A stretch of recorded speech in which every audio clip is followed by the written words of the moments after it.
Okay, let's go. So our topic is Elul, Mitzvah Hashem, today. So there's two Eluls, first of all. There's two Eluls. There's God's Elul and there's our Elul. Hello, if I didn't have a chance to say hello to you, I will come over to you and tell you hello. And if you're not in my class, it'll probably be the last time I'll talk to you this year. I'm a funny guy, but I do want to say hello to every person. So hello, hello, hello, hello, hello, hello. Don't feel ignored. I haven't had a chance. We'll get around to it. The Mitzvah Hashem. Our topic is Elul. There's two Eluls. There's the Eibishter's Elul and there's our Elul. Our Elul is about work. The Eibishter's Elul is about love. That's basically how it works. And our Elul of work and the Eibishter's Elul of love converge. They come together to give us a picture of what Chodesh Elul is about. So I want to talk about the Eibishter's Elul because that's easier. He loves us.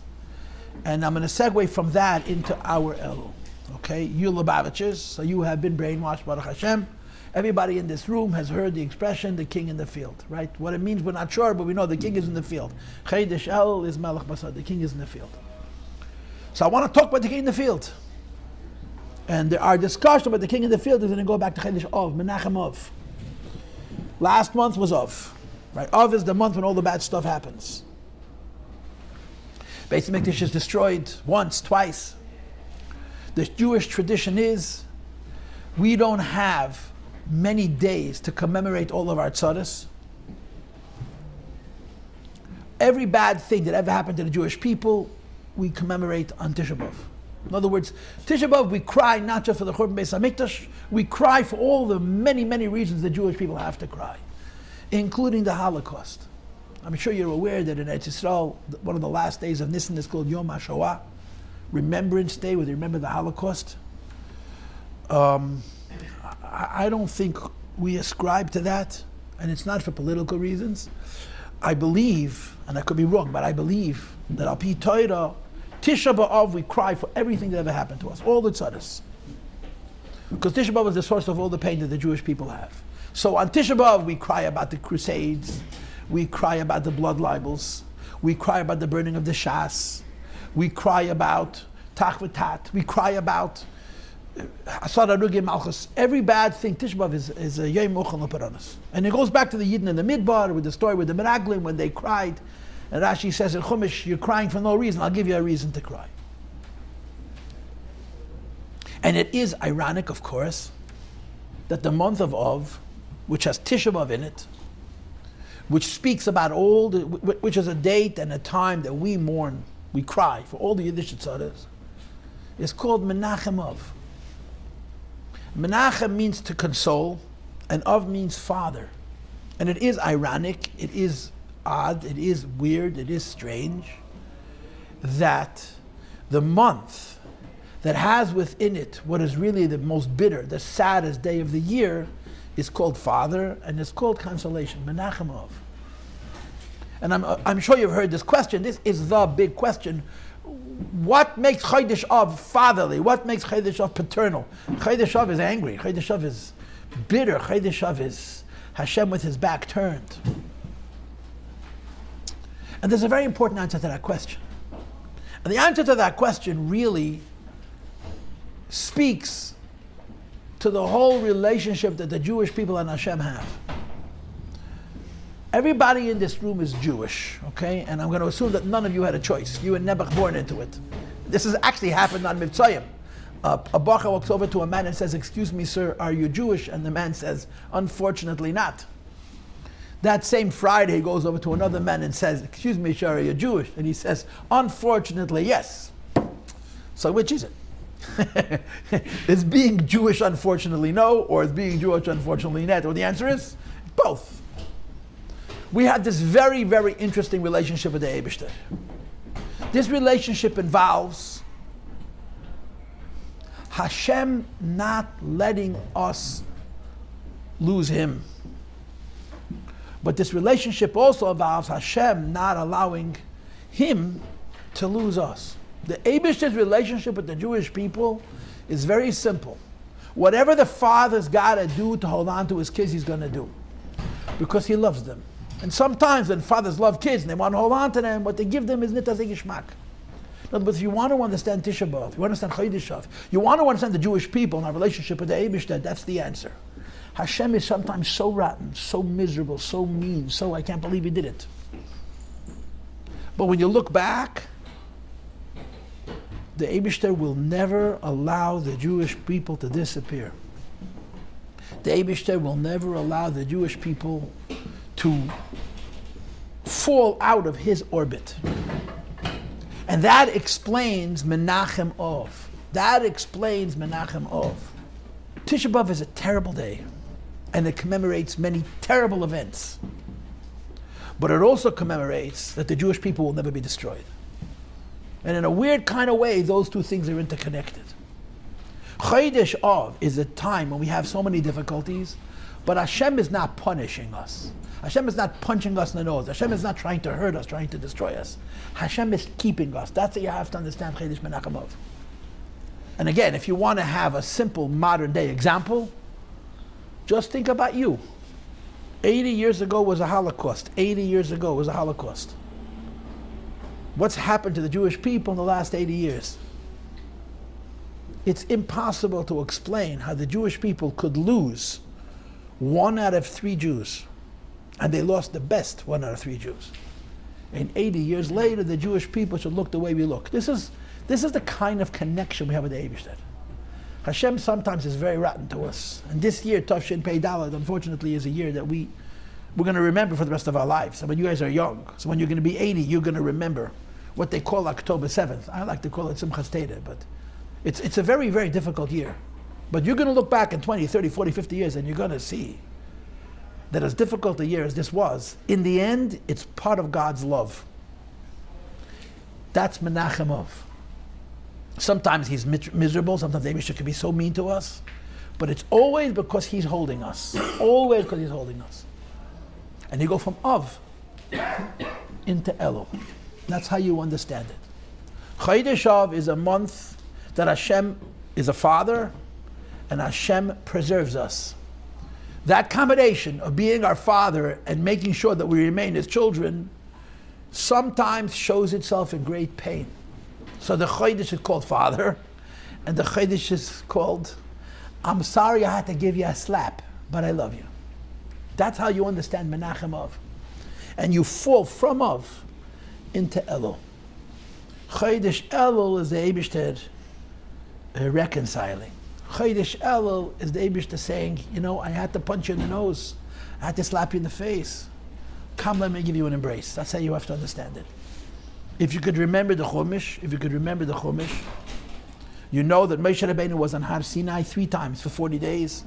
The first 40 days, Hashem was in love with us because we were good people. The middle 40 days, Eibishter was upset with us because he made Egel Hazov.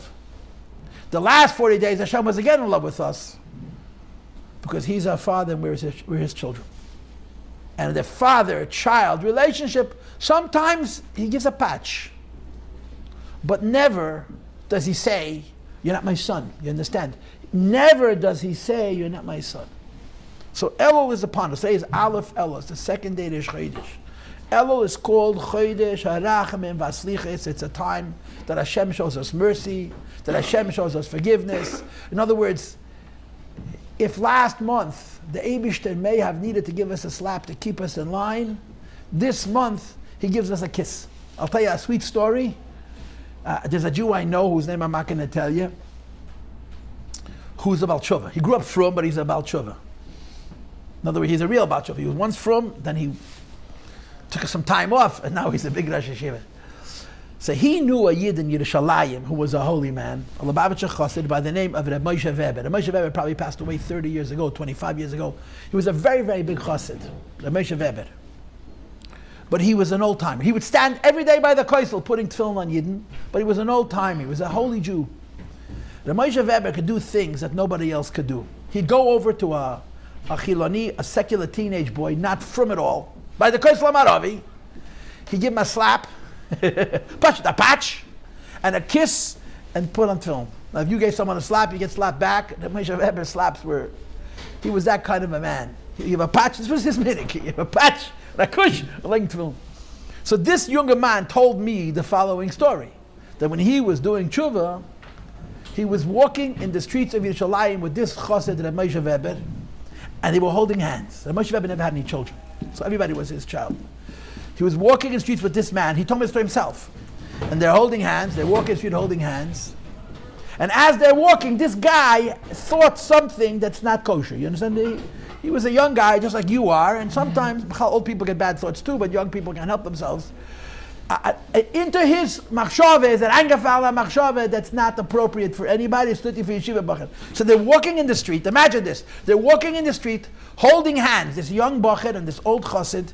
And the young bacher will think some machshava zara. The Moshe Rebbe stops, gives him a patch, gives him a kiss, and keeps walking. Doesn't say a word. He was margish as machshava. The Moshe Rebbe felt what he was thinking. So he slapped him. Fair day, grub young chaza. How do you think such thoughts? Then he gave him a kiss and he kept on walking.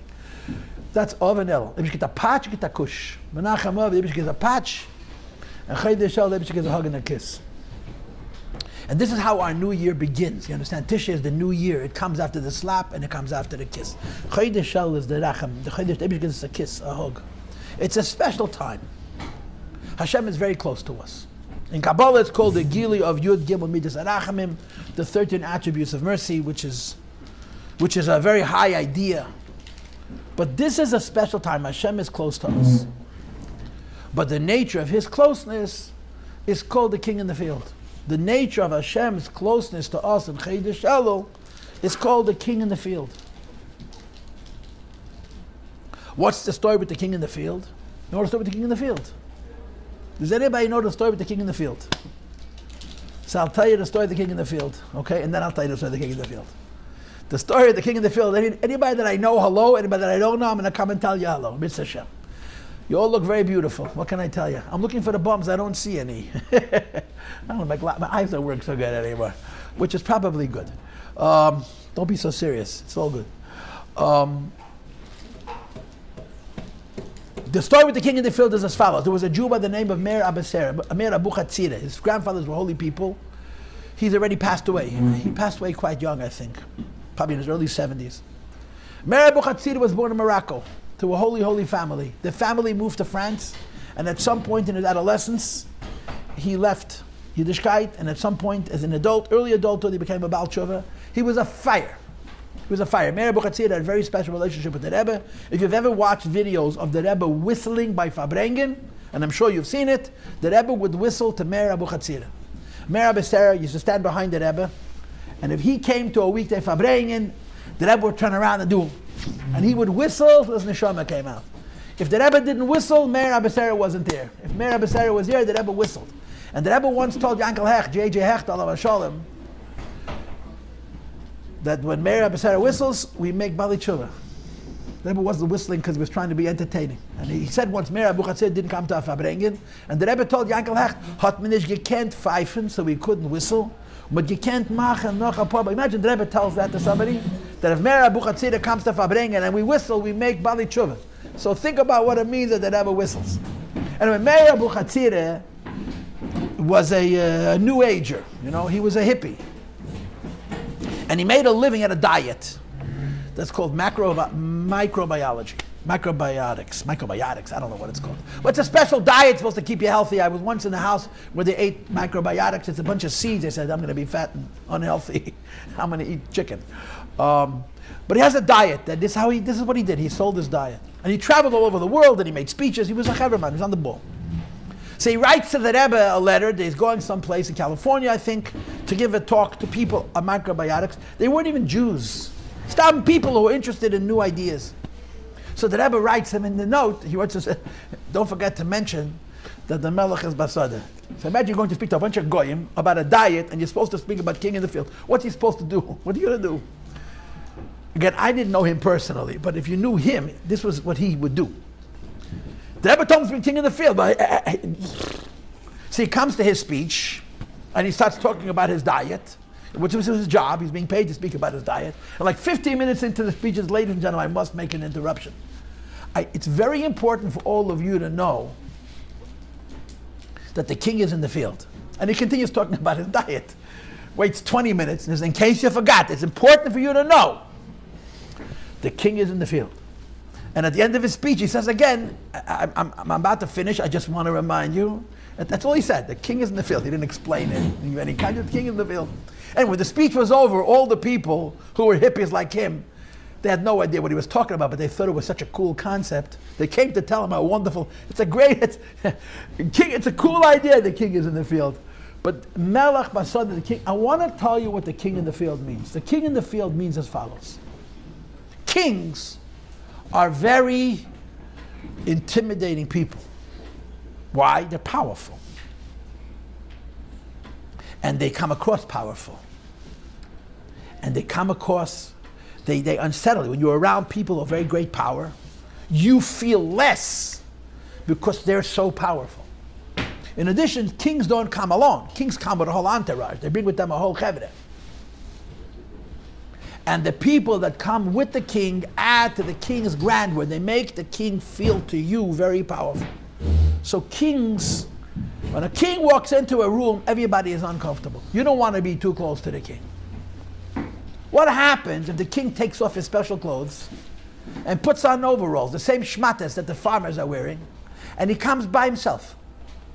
He doesn't bring his Secretary of State, he doesn't bring his Vice President, he doesn't bring anybody. He shows up by himself, no Secret Service, and he's dressed like a commoner. People in the field wear overalls, the king is wearing overalls. He paid extra money to have his brand new overalls bleached and stained with grass stains and have rips in the right places. He should look like a good farmer. The king shows up in the field like one of the guys. That's the king in the field. When the Eibishter comes in Elul into the field, the Eibishter does not come like a king. He comes like a farmer. But he's the king. When the king is dressed up or a king is not dressed up, he's still the king. So if you're one of those farmers, and we're all the farmers, and the king shows up in the field, but he's not in any way announcing himself, he's not in any way intimidating you, he's just being himself. So you have different kind of farmers. The stupid farmers say, I don't know who that guy is, but I don't have any time for him because I got a farm. The really, really smart farmers say, you know, that's the king. And I'm going to go hang out with him because he's probably got a lot of good ideas of how I should farm and how I should live my life, and he'll help me, give me wisdom. And the farmers in between show up on the weekends, you know, when they have nothing else to do, they come and hang out with the king. The king makes no demands of anybody, but he's available to everybody. That's the king in the field. The king in the field is this month, Chodesh Elul. Hashem is closer to us than at any other time, but we have to approach him. That's why it's called Ani L'Doidi. Ani goes on the person. Ani L'Doidi. I approach the Eibush, and Eibush responds. Hashem is available. Okay, and forgive me for going backwards again. Last month he gave us a patch. This month he's giving us a kiss. Because even the Eibishter's worst patches, it's how a father hits a child. And after he gives him a patch, he gives him a kiss. And Chodesh Elul is that kiss. But the nature of that kiss is he doesn't interfere with our lives. He doesn't want to bother us. He'll do that in Rosh Hashanah, he's going to bother us. Rosh Hashanah, Yom Kippur, he's going to bother us. But Chodesh Elul, the king is in the field. You want to ignore him, he's not going to hold it against you. But you want to approach him? You want to take advantage of the fact that this is a month when Hashem gives you the hug and a kiss? He's so there. I'm an old man, like I told you. I really am. I'm so over the hill, even I don't know yet. But when I was younger, when I was closer to your age, and I was what they call a Hasidic Bacher, I took myself very, very seriously. My experience of Elul was very simple. If I worked harder, I saw that Elul was special. If I didn't work hard, then Elul was nothing. Elul is not special by itself. Tishrei is special by itself. Elul is special if you approach the king. If you let the king sit and hang out and you go to work on your farm because you have no time, then you're gonna miss it. Elul is a time that is special for those who engage, because the king is in the field. Ani L'Doidi. Hashem is in the field, but he's on a level where he's not forcing himself upon us. He's allowing us to make the decision to approach him or not. This is Elul. So it's hashgacha pratis that the zman starts in Elul. You know, it's not by mistake that yeshivas all start up in Elul. because getting ready for Rosh Hashanah. There's the other side of Elul, which I'm going to speak about momentarily. But from the Eibishter's point of view, Chodesh Elul is a time of Rachmim and Slichas. Hashem is in love with us. He's always in love with us, but every once in a while, part of that love is a slap.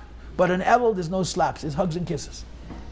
And we have to have the seichel to take advantage of this time, to try and bring ourselves closer to the Eibishter, to use this time, and to put it to you very bluntly and very frankly and very old-fashioned, to do tshuva, and to get ready for the new year, and so forth and so on.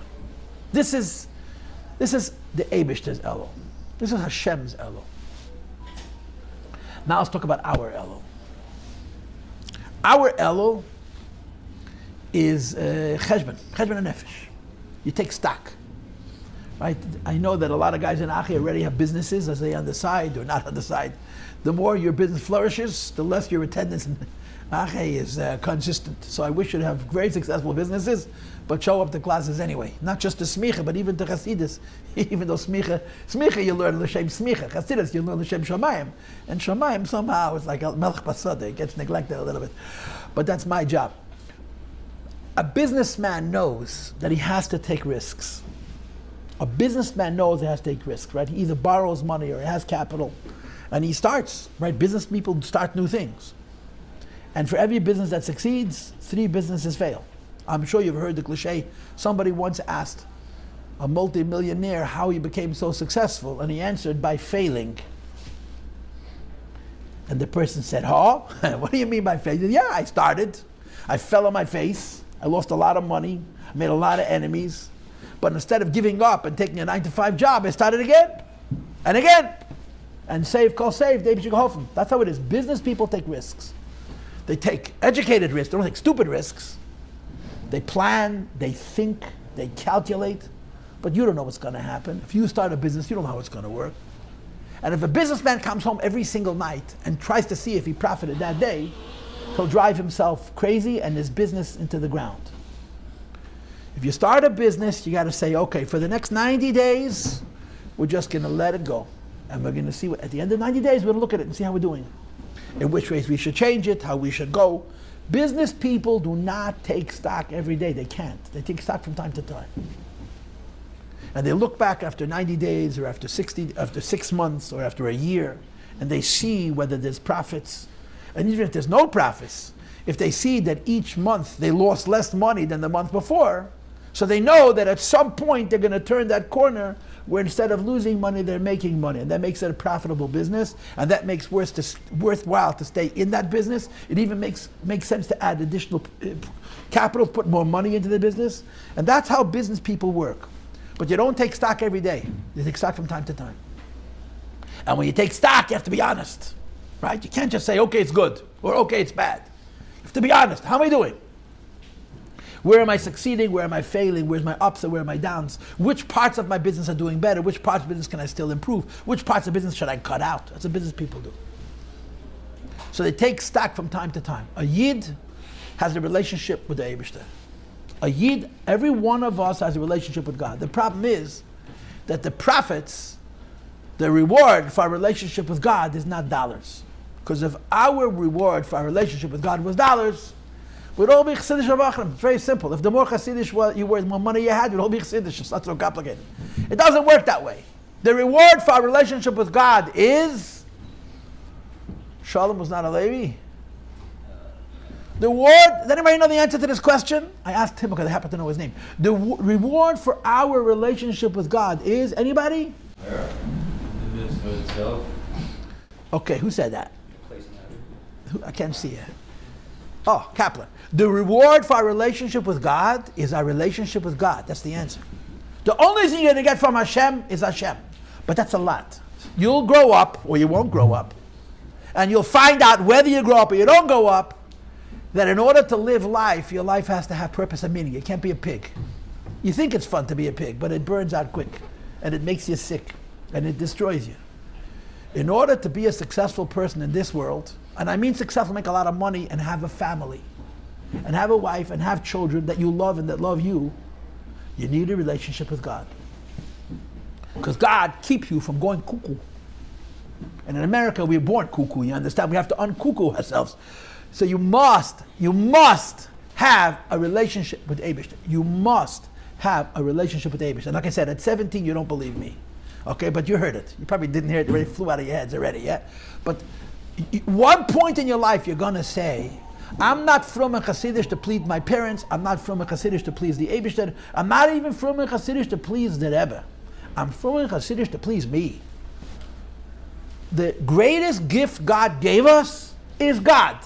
And then He gave us mitzvahs, which are ways of connecting to Him. And He gave us a philosophy of life to keep us from going mad. You understand? We all need a connection to Hashem. And that connection is about deeds, actions. Our connection to Hashem is the mitzvahs that we do and the avedas that we do. That's what it comes out. The connection is not the mitzvahs. The connection is not the avedas. The connection is the connection. But the mitzvahs and the avedas are the couples. Are what keeps us together or it tips us apart. Once a year we take stock. Every person says, okay, how am I doing? Not how am I doing on whatever competitions you're involved with in the games that the teenagers play. Not how am I doing in terms of how much money I made or how many dreams I still have. How am I doing in my relationship with the Eibush? A Chodesh Elul is a time of Ched. You take stock of your life. And you don't take stock of how you feel about the Eibush. You take stock of how you're doing, what you did, what you didn't do. In the month of Elul, each person looks at his life and says, okay, how am I doing? And to be very honest, nobody cares how you feel. Even you shouldn't care how you feel. I like him, I hate him, I like myself, I hate myself. All that's unimportant. It's very, very important, but it's unimportant. How am I doing? Did I put on tefillin every day last year? Did I miss a few? Did I daven every mincha, every maitiv? This is the cheshbon tzedek that we make in the month of Elul. And the point of the cheshbon is not to make yourself feel terrible, because we're all going to feel terrible. Every one of us is going to feel terrible. The point of the cheshbon is to be honest, to take an examination of our year, at least in big strokes. We're not so smart to keep track of every minute and every day, just the year as a whole, and ask myself, how did I do last year? And what am I going to do to improve myself in my relationship with Eibishter? That's Elul, Chevre. Cheshbon, you take stock. Now you guys are young. I'm old, right? You can't do the cheshbon because you're too young. I can do the cheshbon because I'm over the hill. Someplace in between. That's how it works. Everyone explains it. We all take stock. Every Chodesh Elul, each one of us examines our year and says, okay, you want to hate yourself? Go ahead. You want to love yourself? Go ahead. But after you finish with all the emotion, talk about your actions. How did I do? How did I do last year? And I'll say it again. Did you miss tefillin this year? Now, if you didn't miss tefillin once this year, now you're going to say, wow, that's no big deal. For some people, it's no big deal. For some people, it's a very big deal. Let's say somebody in this room missed tefillin, and you make a achlata. Maybe I'm not going to have a shachas every day next year, but I will put on tefillin every day. That is a successful Elul for you. For another person, it's something much more. Every person's in a different level. For another person, something much less. This year, 4 Shabbos, I was on my phone. Rachmana litzlan ha'ilesiyah. Next year, I will never touch my phone on Shabbos. If you go through this consideration in Elul, and you make this resolution, and you keep it, that was a smashingly successful Elul. It comes down to how I'm doing. And the how I'm doing is not the Eibishter being mean and trying to control us and keep us stuck in a box. The how I'm doing is the framework for our relationship with God. And we all need a relationship with God. And that's the second Elul. The first Elul is that this is the time for the Eibishter gets a hug and a kiss, as opposed to a slap. He did that last month. So it's really, really time for the Yidden in Eretz Yisrael to see the kiss from the Eibishter after a year, an unbelievable year. You could make a good case. Chaver, you guys are younger than I am. We could make a case that this is the hardest year for the Jewish people since the Holocaust. You know that? I'm not saying it's true, but it's something to think about. You probably would call the first years after the Holocaust the hardest years. This year was a very hard year for the Jewish people. It's still a hard year for the Jewish people. Now, somewhere in this, there is unbelievable miracles. I mean, if you guys are following the news, I'm sure you follow the news better than I do. But for every tragedy that we have, and we have many, there are miracles. She'en kamai. Well, we had the other day, last week or 2 weeks ago, they were going to send 6,000 rockets. Hezbollah, 6,000 rockets. And we blew them up on the ground like we did in the Six-Day War. So they sent us 300, they didn't want to look, so they sent us 300 rockets instead of 6,000. And those would have been, it would have been disaster. They made a nest. And you know what the nest was? That Bibi Netanyahu didn't act like a coward. That was the nest. The nest wasn't that we that we blew up the rockets. That we decided that we don't care what anybody thinks and we're going to blow up the rocket. That's the hard part. So in the middle of all this mess, there's big miracles. And now with Chedesh Elul, Chedesh HaRachamim, it's really time for the Eibus to give us an unadulterated kiss. Everybody should know, even the Yamach Shemam, the kiss that Hashem loves us and He gives us a kiss. If I was an Arab, I'd make friends with the Jews. It's just good for business. It's so stupid to fight with the Jewish people. It's bad policy. It doesn't make sense. You're not going to win. It looks like you're going to win, but it's a bad idea. If I was a goy, find myself the first Jew and go into business partnership. Why? Hashem, not because we're special, we're not. You think Jews are smarter than anybody else? They're not. You think Jews are more better than else? They're not. They're gebenched. The Eivishter loves us. And this is the month that love is shown. That's his half. Our half is each person takes this month to make a cheshbon said, to take a stock of his life or her life. And you, like I said, you want to love yourself, want to hate yourself, hate yourself. How you feel is immaterial. And again, I don't mean that. I know how you feel is very important. But how am I doing? What is this year, Tafshin Pei Hey, going to be better actionably in my life, Bepoil Mamish, than the last year? If you can go through your year basically and find 2 or 3 things that you want to make better, even if they're simple things on your level, and do it actually, you will have had an incredibly successful month of Elul. Honestly, you will have had a very, very successful month of Elul.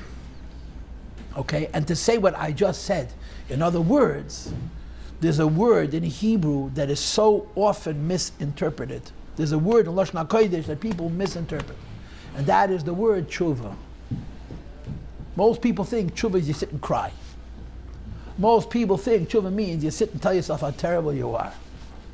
Most people think that tshuva is the kind of thing you want nothing to do with because you're going to make yourself cuckoo and everybody around you cuckoo. Tshuva means a simple thing. It really means a simple thing. That the actions of tomorrow are better than the actions of today. That's all. Tshuva is not about how you feel. Tshuva is how you're doing. About tshuva is a person who yesterday made a mistake and today doesn't repeat it. That's all. A real Baal tshuva is a person who yesterday made a mistake and for the rest of his life he never repeats it. But even if you do it for one day, tshuva means yesterday's mistake I will not repeat today. That is tshuva. It's a big mitzvah and the Eibishter loves it. And if you learn Chassidus, you'll find out that the Eibishter created the whole world for weirdos like us to be one bit better today than yesterday. That's why the Eibishter made the world. He didn't make the world for the holy people. He made the world for people like you and me who are going to be a little better tomorrow than today. We're going to do tshuva. Tomorrow my behavior is going to be better than today. That's why the Eibishter created the world. Tshuva. And Elul is the time that we do tshuva. We take stock, we make a cheshbon, and we do tshuva. So those are the 2 sides of Elul. The Eibishter side is giving us a kiss, and our side we should examine our lives and say, okay, it's a new year, I'm in a new school, some of you are new school, some of you are in old school, some of you are sticking around, and I'm very happy to have you, Baruch Hashem. I love to say this, Achei Tmimim is a 2-year program, and there are guys who are here for the 5th year. I'm going to say that one more time, okay, but turn on your brains to 10%. Achei Tmimim is a 2-year program, but there's guys here for the 5th year. You know why? Because it's a crazy house, I got to tell you, but it's an amazing place. The thing about this place is the Bacham will come here and end up even loving each other. Not just Rabbi Tzakenik, who's very easy to love. His name is Sugar, for those who don't know Hebrew. Candy maker. Candy maker. Oh, don't ruin it. Sukkah. Sukkah means sugar. But okay, so now I want to move on to a little bit more is learning Abisela, okay?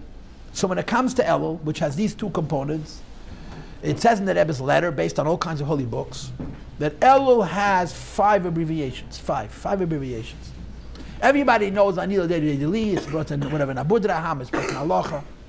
But in Kabbalah's Sfarim, there's 5 abbreviations for Elul.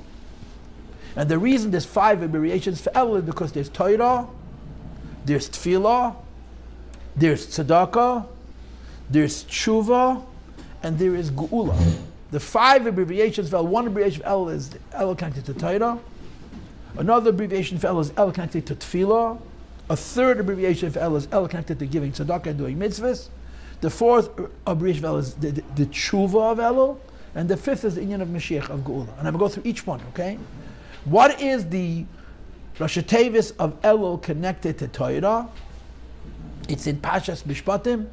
Ina liyadai v'samti loch. Ina is Aleph, liyadai is a Lamed, Vav is a, v'samti is a Vav, and Loch is a.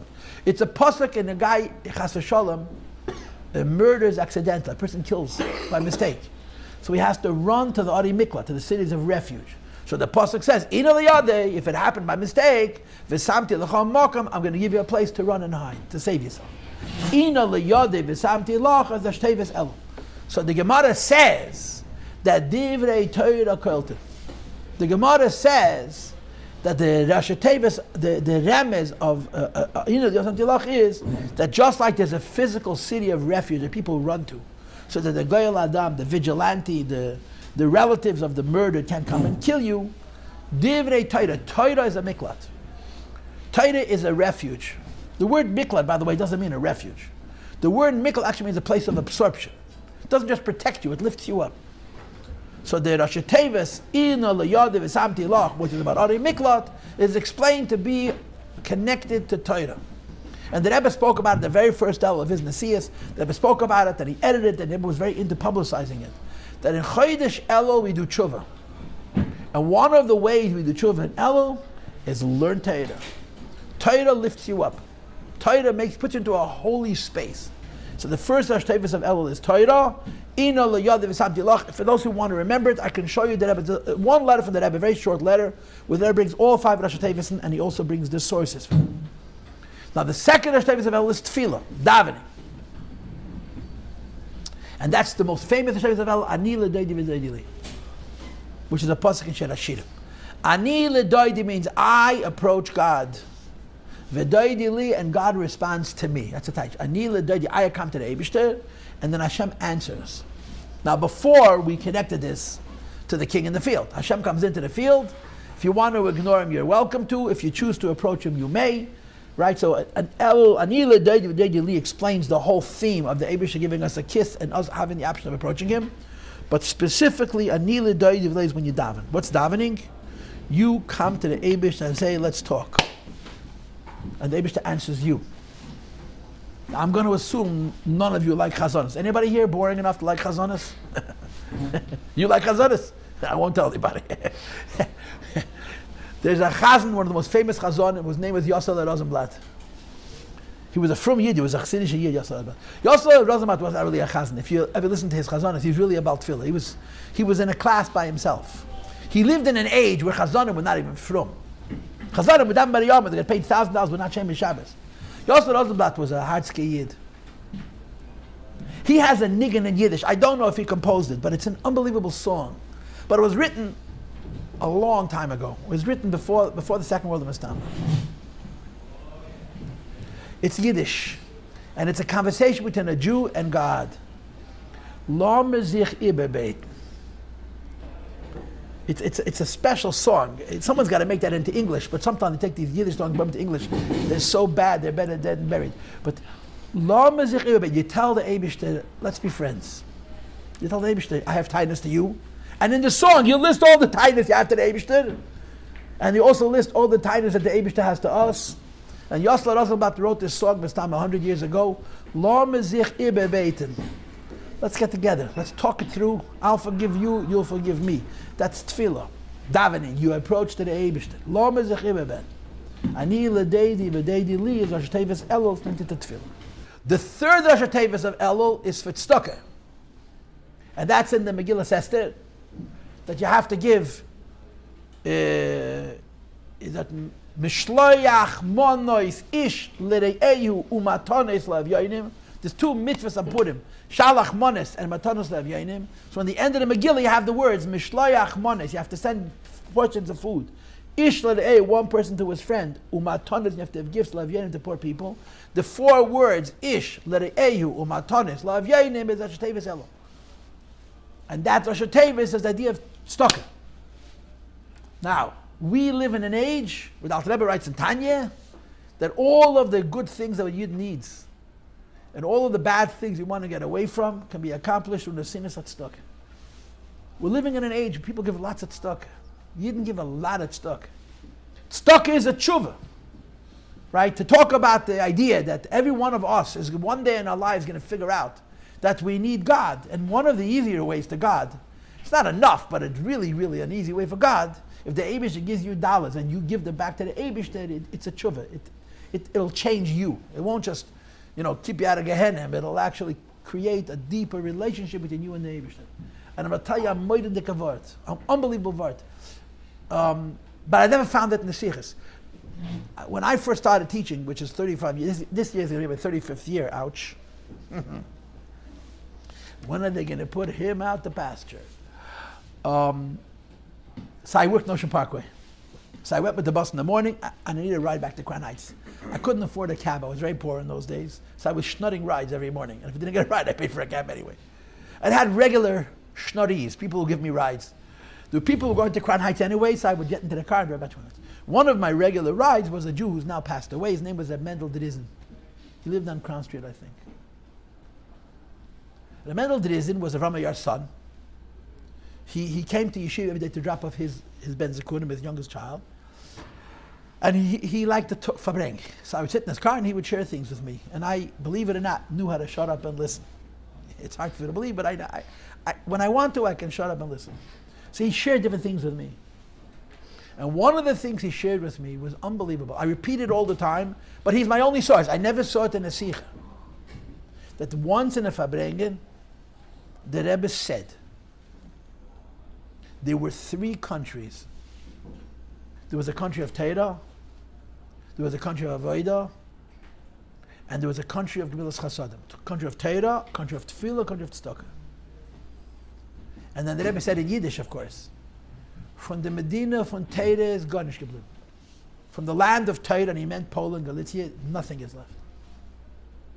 From the Medina, von Tefillah is men geblieben mit Mesiras Nefesh. From the country which has to do with davening, and he was talking about Russia, what we have is Mesiras Nefesh. Or the Medina von Milas Chasadim, the Medina of Tzedakah, and he meant America, is geblieben ganz, remained whole, it wasn't touched. And then the Rebbe started to cry. This is what he told me. And he can't even come back now and tell you that I made it up or I changed it. That's mir gesagt. It's a moide dika word. From the Medina, America, I heard this myself from the Rebbe, I need him to hear. The Rebbe said, this is a direct quote, der Eibishter hat geschickt Jiden in America, sie sollen poshet machen asach Geld. Hashem sent Jewish people to America, they should make a lot of money and give. And that's a third tshuva of Elul tzedakah. So there's the tshuva of Elul of Torah, there's which is Ina Li'ad V'Sam Tilach, there's the tshuva of Elul of Tefillah, which is Anila Dedi V'Dedi Li, and then there's the tshuva of Elul of Tzedakah, which is Ish L'Rei V'Tam Sevin. Then you have the tshuva of Elul of tshuva itself. And that's a pasuk in Pashas Nitzavim.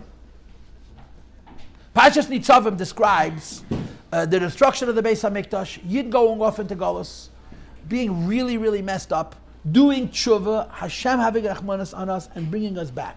The most explicit place in the Torah where Mashiach is described is in Pashas Nitzavim. The Rambam brings it. And in the scheme of those psukim, it says the following words. Umol Hashem alekecha es levavcha ves levav zarecha. Umol. Hashem is going to circumcise. He's going to remove the blockage of your heart and the hearts of your children. Umol Hashem alekecha. There's another pasuk where it says, Umaltem es Allah zavachem. You have to circumcise your own heart. That's a lower level. But then there's a higher level which we cannot circumcise our own hearts. But Umal Hashem Elekecha, the Eibush circumcises the hearts of the Jewish people. And it says these 4 words in order. Es levavecha ve'es levav. It's a shtei v'sel. Umal Hashem Elekecha, the Eibush is going to circumcise. He's going to remove the blockages of es levavecha of our hearts, ve'es levav in the hearts of our children. Those 4 words, es levavecha ve'es levav, is a shtei v'sel, and this is the tshuva of tshuva itself. In other words, tshuva basically is how am I doing? Change my actions. That's called tshuva tatah for the fancy people. But tshuva deeply is the relationship with God. We call that in our culture Teshuva law. There's two teshuvas. Did anybody in this room ever do anything wrong? I got a great story. I once went on Purim. I was a bachet. I was a little older than you, but I was stupid as a wall. I had to be more than 21 women. I went to a maximum security prison. The guys in that place, what can I say? They were not bathing him, let's put it that way, okay? It was a room full of Jews, 30, 40 men, with a lot of people. And some of them had committed very violent crimes. Some of them were there for drugs, but a lot of them had committed violent. I mean, there was a wonderful, sweet doctor. He was like the assistant to the chaplain. All he did was poison his wife. Otherwise, he was a nice guy. I'm sorry for laughing, but I could not. What's he doing in jail? He was a sweet man. He didn't speak above a whisper. He was always challenging. So I asked the chaplain, what's he doing here? Oh, he just poisoned his wife. Anish is a good guy. You understand? And it was Purim, and I was trying to make a point, and they were all screaming at one time. So one guy was across the room, I'll never forget it. I remember who I was with. I can still feel how stupid I felt when those words came out of my mouth. I was trying to make a point. So I said to him, tell me, have you ever done anything wrong in your life? I'm in a place full of murderers and ask one guy to give my explanation to Chassidus, you understand? You should have seen the reaction. Have you ever done? They had so much fun. The room cracked up. These stupid. What kind of question to ask that question here? If a person does something wrong, let me give you an example you can relate to. Yeah, one day you're going to be married, you're going to have a wife, and you're going to hurt her. I'm not saying you should, but you will. You cannot be this close to another person without hurting them. The people you hurt the most are the people closest to you. That's why you hate your parents, because the parents have given you more than anybody else in the world. When you're this close to people, you hurt each other by mistake. And you say, I'm sorry. And they say, I'm sorry. And you say, I'm sorry. And you work it out. But if you hurt another person, there's two reasons. Two things happened. Number one, you did something wrong. But number two, you know why you did something wrong? Because you stopped paying attention. The first month of your marriage, everybody behaves. The second, fifth week, you start. That's how it works. Every sin is two sins. Sin number one, stop paying attention. Sin number two, you do something stupid. So when you do tshuva, you do two tshuvas. The first tshuva is called tshuva tator. What am I going to fix actually? How am I doing? And for this you have three. The tshuva of Torah, the tshuva of tefillah, the tshuva of tzedakah. But then you have tshuva of tshuva. I want to feel close to Hashem. I want to feel close to Hashem. It's called the higher tshuva. You don't want to do any, you want to do any Avedis? Think about God all day long, you'll never do any Avedis. You stop thinking about God, so you don't do the Aveda then, you do it 15 minutes later. So when you're doing tshuva, there's two tshuvas. Tshuva tator means fixing the actions, and tshuva law means fixing the connection. And that's this fourth tshuva. After we fix our actions, we fix the fact that we're close to HaKadosh Baruch Hu. And the last is tshuva of Geula. It says in Oz Yashir, Vayoimru Leim, this one you got to play around with, right? Oz Yashir Meish of Nei Yisrael. It's Ashir as Leisa Hashem, Vayoimru Leimer, Ashir al Hashem. Vayoimru Leimer is Vav Lamed, Ashir al Hashem is Alaf Lamed. If you reverse it, becomes Ashir al Hashem, Vayoimru Leimer, Elul, which is connected to Mashiach, the tshuva of Geula. So the Rebbe brings in this famous letter of his that Chodesh Elul has five Rosh Tevis Nevel. Now, Chevra, let's be direct and let's be honest. The only person in this room who knows you, maybe, the only person in this room who knows you, maybe, is you. Nobody knows you. No one's ever going to know you. You're going to be close to people. Some people are going to think they know you. Some people are going to know you a little bit. But in the final analysis, the only person in this world that really knows me is me. This is a time not to be angry with God, not to be apathetic and indifferent and uncaring. It's a time for me and for each of us to do tshuva. Starting with, what can I fix? Don't hate yourself. It's a waste of time. Don't spoil yourself. That's a waste of a person. What can I do to be better in my connection to the Eibishter? And then maybe Hashem will help. We'll have a closeness to Him, and He'll make us wise, and He'll make us normal. He won't make you poor. For that, you got to go on shlichus. That's your choice. He'll give you brachas. But we have a job to do always, and in Chodesh Elul is the time we stop and think about it, to do tshuva, and Hashem should bless us all with a ksiv v'chasim teva. And I'm finishing on time also. It's a second miracle for this morning. Okay.